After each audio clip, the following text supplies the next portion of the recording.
కల్కి 2898 AD movie review. ఈ cinema నాకు నెక్స్ట్ లెవెల్‌లో నచ్చింది. నాగ్ అశ్విన్ నిజానికైతే హ్యాట్స్ ఆఫ్ చెప్పాల్సిందే. కొన్ని ఫ్లాస్ కూడా ఉన్నాయి. ఈ సినిమాలో సెటప్ చేసిన కాశీ బ్యాక్ డ్రాప్ గానీ, అలాగే చంబాల గానీ, కాంప్లెక్స్ గానీ చాలా బ్రిలియంట్‌గా సెటప్ చేశారు. అసలు డీటెయిలింగ్ కూడా అదిరిపోయిందనే చెప్పాలి. నాకు ఈ సినిమాలో ఫేవరెట్ క్యారెక్టర్ అంటే అశ్వత్థామనే. అశ్వత్థామ హైట్ గానీ ప్రతి సీన్‌లో నార్మల్ సీన్స్‌లో కూడా హైట్ అయితే చాలా బాగా చూపించారు. అసలు యాక్టింగ్ కూడా ఇరగ్గొమ్మాడనే చెప్పాలి. అమితాబ్ అయితే హిందీ మార్కెట్ మోత మోగిపోద్ది. ఇంకా స్టోరీ అయితే మీరు ట్రైలర్‌లో చూసిందే. నాకైతే నెక్స్ట్ లెవెల్‌లో నచ్చింది. డ్రామా అయితే ఫస్ట్ హాఫ్‌లో చాలా ఎక్కువ ఉంటది.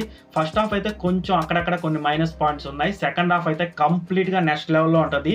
ఇంకా క్లైమాక్స్‌లో వచ్చే ట్విస్టులు గానీ, కొన్ని క్యారెక్టర్స్ గానీ మీకు బాగా నచ్చుతుంది. క్లైమాక్స్ అయితే నెక్స్ట్ లెవెల్‌లో ఉంది. మూవీ అయితే ఓవరాల్‌గా బాగుంది. కొంచెం డైలాగ్ రైటింగ్ ఇంకా రాసుంటే బాగుండేమో అనిపించింది నా వరకైతే.